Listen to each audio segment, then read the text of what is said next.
하나님 말씀은 구약성경 여호수아 9장 22절에서 27절까지입니다. 우리가 찬 목소리로 함께 읽겠습니다. 여호수아가 그들을 불러다가 말하여 이르되 너희가 우리 가운데에 거주하면서 어찌하여 심히 먼 곳에서 왔다고 하여 우리를 속였느냐. 그러므로 너희가 저주를 받나니 너희가 대를 이어 종이 되어 다 내 하나님의 집을 위하여 나무를 패며 물을 깃는 자가 되리라 하니 그들이 여호수아에게 대답하여 이르되 당신의 하나님 여호와께서 그의 종 모세에게 명령하사 이 땅을 다 당신들에게 주고 이 땅의 모든 주민을 당신들 앞에서 멸하라 하신 것이 당신의 종들에게 분명히 들리므로 당신들로 말미암아 우리의 목숨을 잃을까 심히 두려워하여 이같이 하였나이다. 보소서 이제 우리가 당신의 손에 있으니 당신의 의향에 좋고 옳은 대로 우리에게 행하소서 한지라. 여호수아가 곧 그대로 그들에게 행하여 그들을 이스라엘 자손의 손에서 건져서 죽이지 못하게 하니라.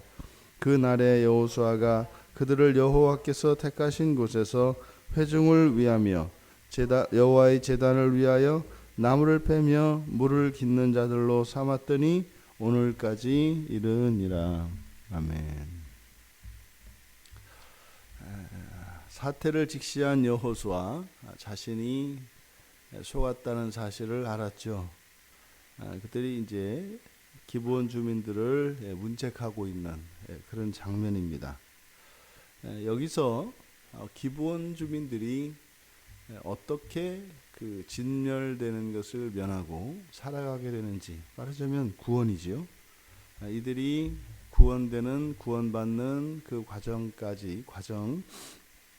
과정 안에 일정한 패턴이 나타나는데, 이 안에 여호와의 그 공의와 사랑이 어떻게 동시에 나타나는가. 보통 우리가 하나님의 공의와 하나님의 사랑은 서로 상반되는 것으로 이해를 합니다. 그래서 하나님의 공의가 나타나면 하나님의 사랑이 가리워지고, 하나님의 사랑이 나타나면 하나님의 공의가 보이지 않는 것으로 이해하기 쉽습니다만, 사실은 한 빛에서 나오는 가시광선과 같이 사랑과 공의는 항상 같이 나옵니다. 그러니까 이 세상의 질서에서는 하나님의 사랑과 공의가 서로 이렇게 대치되는 것처럼 보입니다만, 원래 하나님의 사랑과 공의는 하나지요. 우리가 이 세상을 우리가 살아가면서 느끼는 반대되는 반대말들이 있습니다. 상반되어지는 대표적인 것이 낮과 밤, 양 이런 거죠.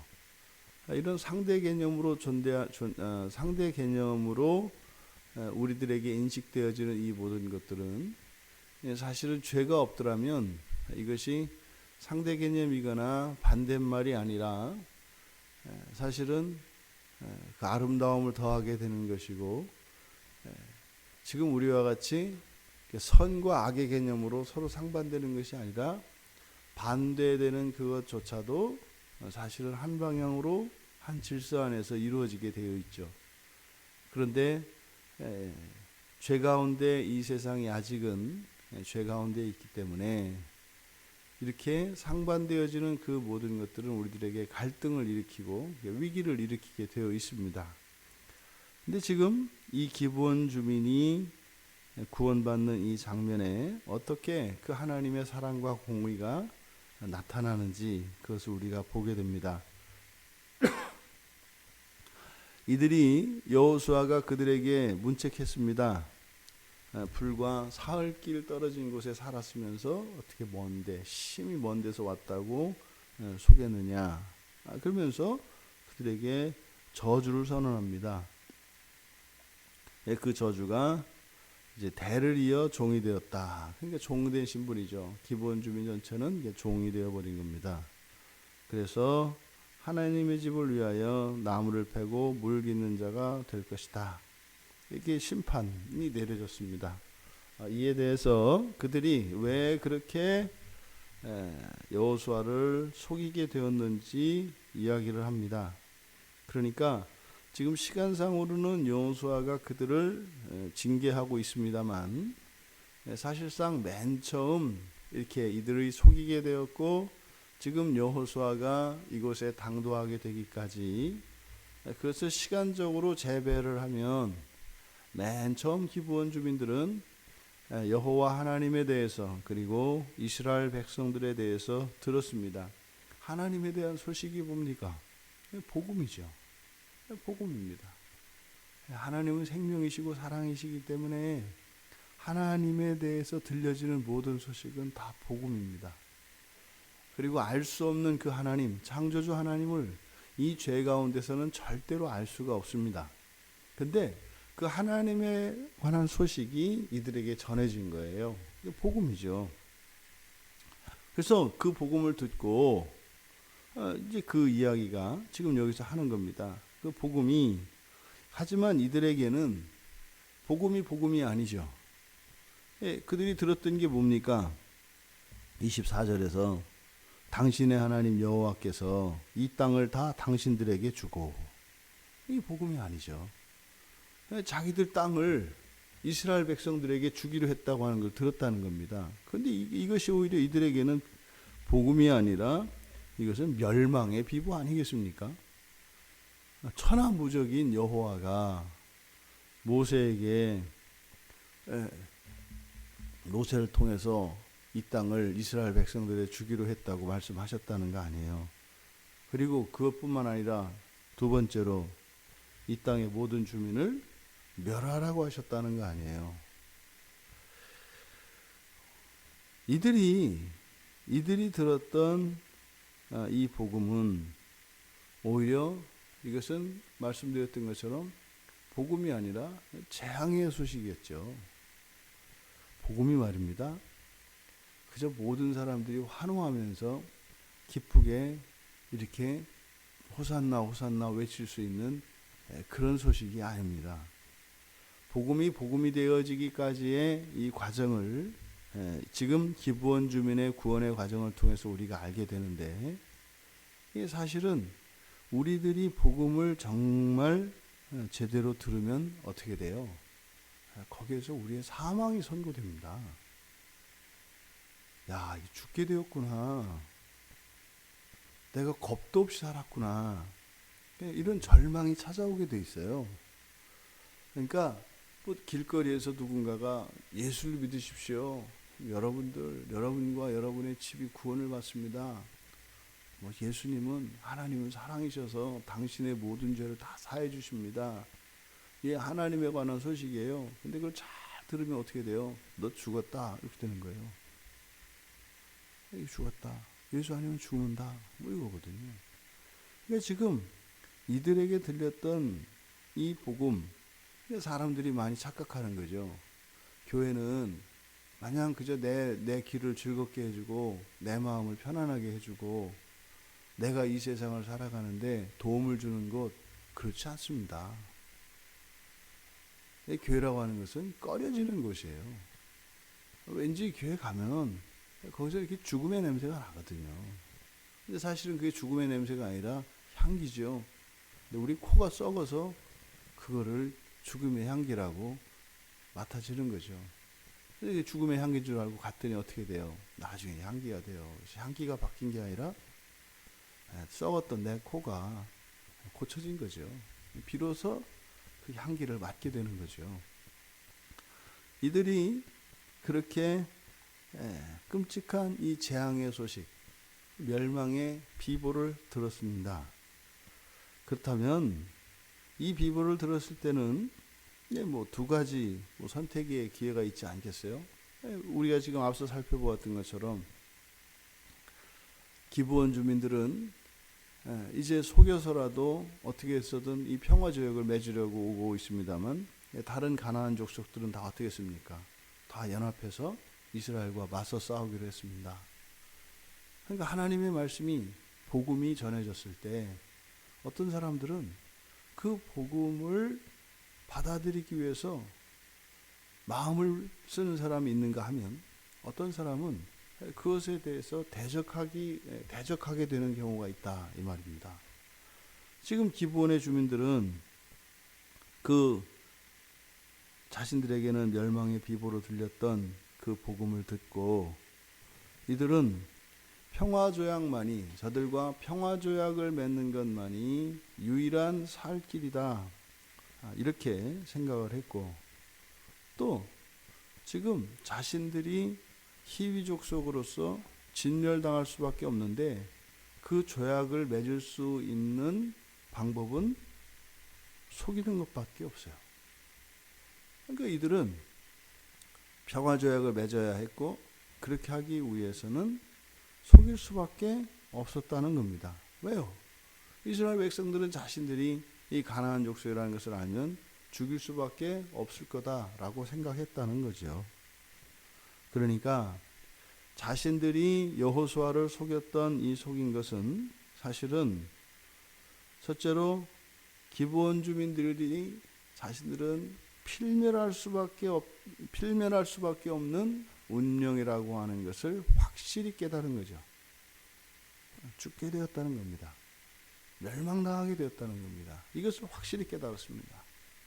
그런데 그것을 깨닫고 다른 가나안 족속들과 같이 이스라엘에게 대항하여 싸우기로 결심한 것이 아니라 이들은 평화조약을 맺기를 원했습니다. 그래서 어떻게 해요? 절망하지 않았습니다. 그리고 자신들이 어떻게 해서든지 살아야겠다고 하는 강한 의지를 가졌습니다. 그 결과 이들이 여호수아를 속인 거죠. 이게 지금 이들이 여호수아를 속이게 왜 속였는지를 들은 여호수아가 괘씸할까요? 괘씸했다기보다는 자신이 속은 거에 대해서 그냥 자책할 뿐이겠죠. 하지만 여호수아는 공정하게 심판을 했어야 했습니다. 그러니까 어쨌든 자신을 속인 것은 곧 하나님을 속인 것이 되니까 그들에게 저주를 내렸습니다. 그래서 기브온 주민들은 영원히 이스라엘의 종이 되는 것입니다. 여호수아의 이 판결은 옳습니다. 공정합니다. 종이 된 것은 저주지요. 이거는 뭐 대를 이어서 종이 돼야 되니 얼마나 이게 끔찍한 운명입니까? 그런데 여호와를 위한 종이라면 이야기가 달라집니다. 분명히 종이 되는 것은 저주입니다만 여호와를 위한 종이 되어, 그리고 또 여호와를 위한 종이 되었다면 이들은 영원히 삽니다. 왜요? 여호와를 위하기 때문에, 영원하신 여호와를 위하기 때문에 이들은 종이 되었을지언정 그들은 죽지 않습니다. 영원히 하나님을 섬기게 됩니다. 그러니 분명히 공정한 심판으로 내려진 저주입니다만 그것은 또한 진멸당할 수밖에 없었던 가나안 족속에게 내려진 이 저주는 사실은 저주가 아니라 복이 되는 것이고 하나님의 사랑이 되는 것이죠. 또 이들은 속였습니다. 거짓으로 속였습니다. 그들에게 바로 이들이 이제는 영원히 살아서 여호와를 섬길 수 있는 사람이 되었던 것입니다. 그것은 그 평화 조약, 그 언약으로 인한 것이고, 또 그것으로 인해서 이들에게 이제 여호와의 종이 될 수 있는 확실한 보장이 되었던 겁니다. 그런데 말입니다. 사실상 지금 이들에게 내려진 이 저주, 다시 말해 이스라엘의 종이 되는 것, 이것은 창세기 9장 25절에서 노아의 아들이었던 함이 노아에게 죄를 짓고 났을 때 이 함의 아들인 가나안에게 내려진 저주가 있습니다. 그것은 함의 아들인 가나안은 이제 셈의 종이 될 것이요. 그래서 가나안에게 내려진 창세기 9장 25절의 그 저주가 지금 여기에서 성취되고 있는 것입니다. 기가 막히죠. 성경에 이미 이전에 성취되었던 그 저주가 실현이 되는데 거기에 하나님의 사랑이 나타나요. 또 과거의 성취인데 이것이 현재와 무관하게 과거의 어떤 사건 때문에 그 자손이 애매하게 당하는 것이 아니라 과거에 선언되었던 하나님의 말씀이 성취되어지는 이유가 현재에도 있다 이 말입니다. 그러니까 지금 가나안에게 이 히위 족속, 이 기브온 주민들에게 내려진 영원히 여호와의 종, 이스라엘의 종이 될 것이다 라고 하는 것은 하나님의 말씀, 까마득한 태고 쪽에 선포되었던 하나님의 말씀이 실현이고, 또한 이들의 잘못에 대한 심판이고, 또한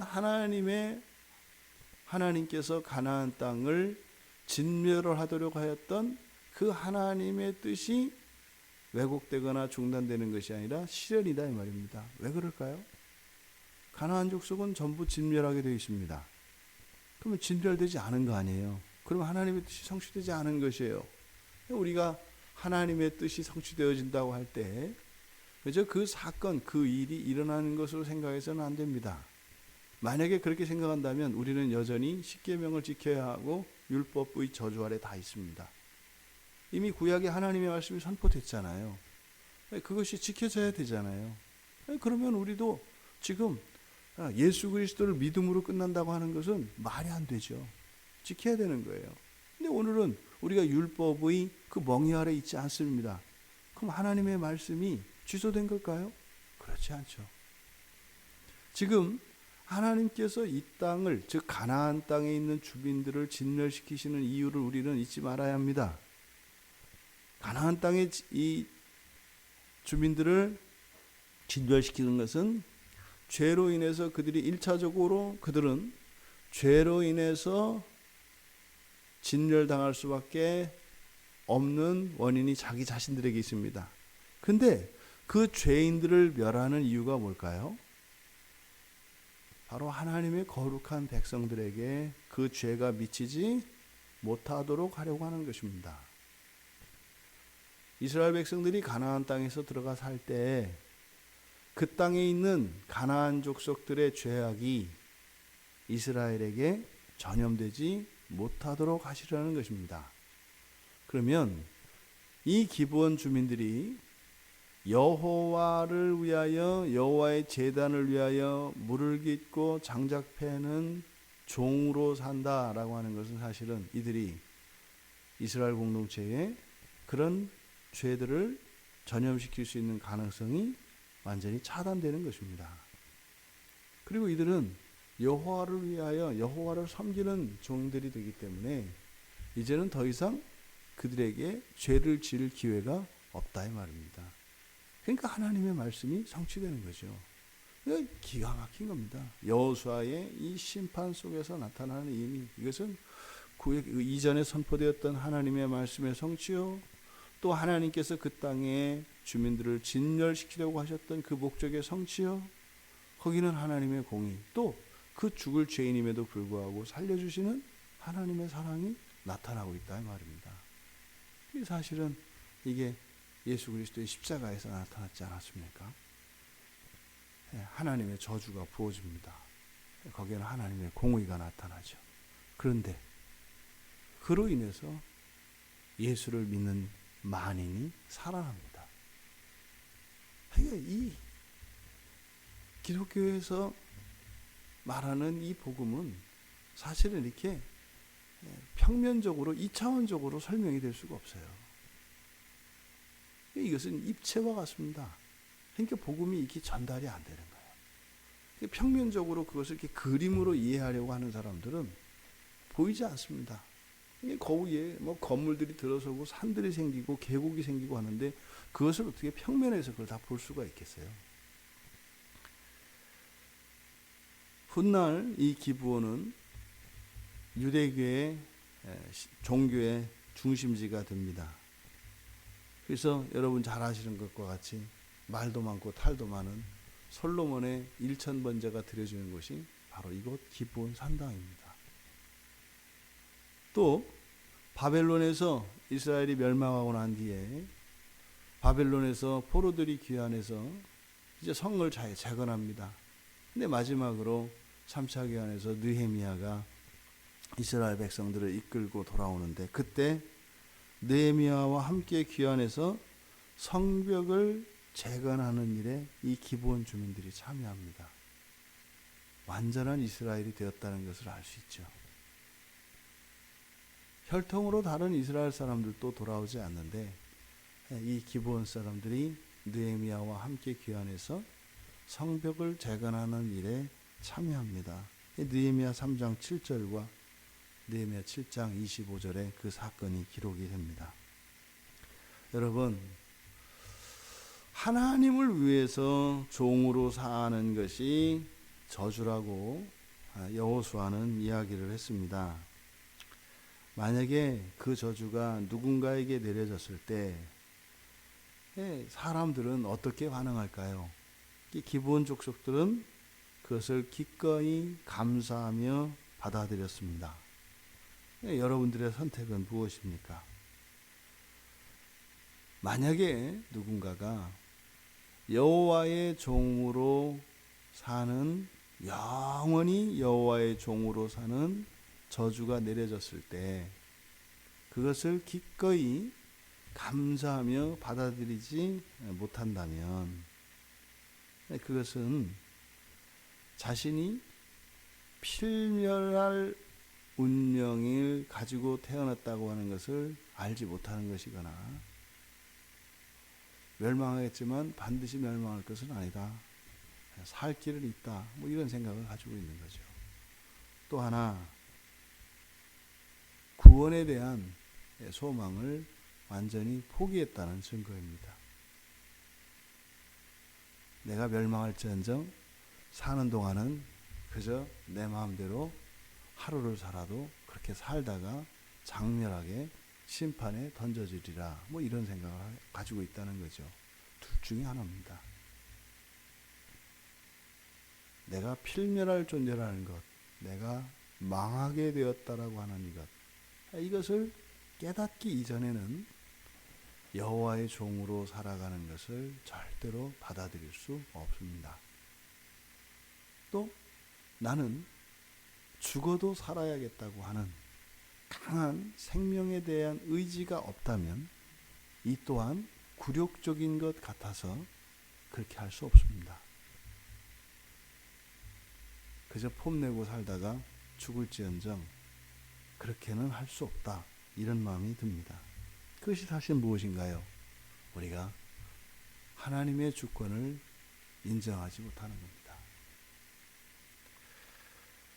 우리 모두는 주를 위해서 종이 되기를 기꺼이 받아들인 사람들입니다.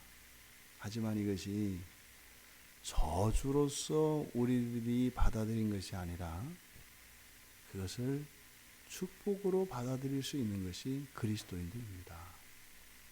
우리에게 심판으로 내려진 그것이 아니라 우리는 우리의 자유로 하나님의 종이 되기로 스스로 하나님 앞에 나온 사람들입니다. 이것이 그리스도인입니다. 오늘 우리 하루의 삶이 어떠해야겠습니까? 주인으로서 사는 삶이 아닙니다. 종으로서 사는 삶입니다. 하지만 주체성을 가지고 자유의지를 가지고 우리의 삶으로 여호와의 종이 되어 기꺼이 우리의 삶의 모든 것을 하나님께 드리는 사람들인 거죠. 오늘 하루 우리들의 삶이 그런 삶이 되기를 원합니다. 하나님을 위하여 살아가는 삶, 하지만 그것이 나의 가장 큰 기쁨과 의무가 되는 삶, 바로 그 일을 위하여 예수 그리스도께서 행하신 그 십자가의 구원의 일들이 날마다 우리의 삶 가운데 더욱 온전하여지기를 주님의 이름으로 축원합니다. 살아계신 하나님, 하나님을 위해서 영원한 종이 되는 이것이 저희들에게 내려진 심판의 결과로서가 아니라 저희들이 스스로 자원하여 주님께 나온 것이 되었습니다. 하나님, 저희들이 하나님의 뜻을 위하여 살아가는 이것이 오히려 저희들의 가장 큰 기쁨이고 영광이며 하나님을 향한 저희들의 사랑의 표현입니다. 하나님께서 저희를 사랑하신 것처럼 그렇게 저희들의 모든 것으로 하나님을 사랑할 수 있게 되기를 원합니다.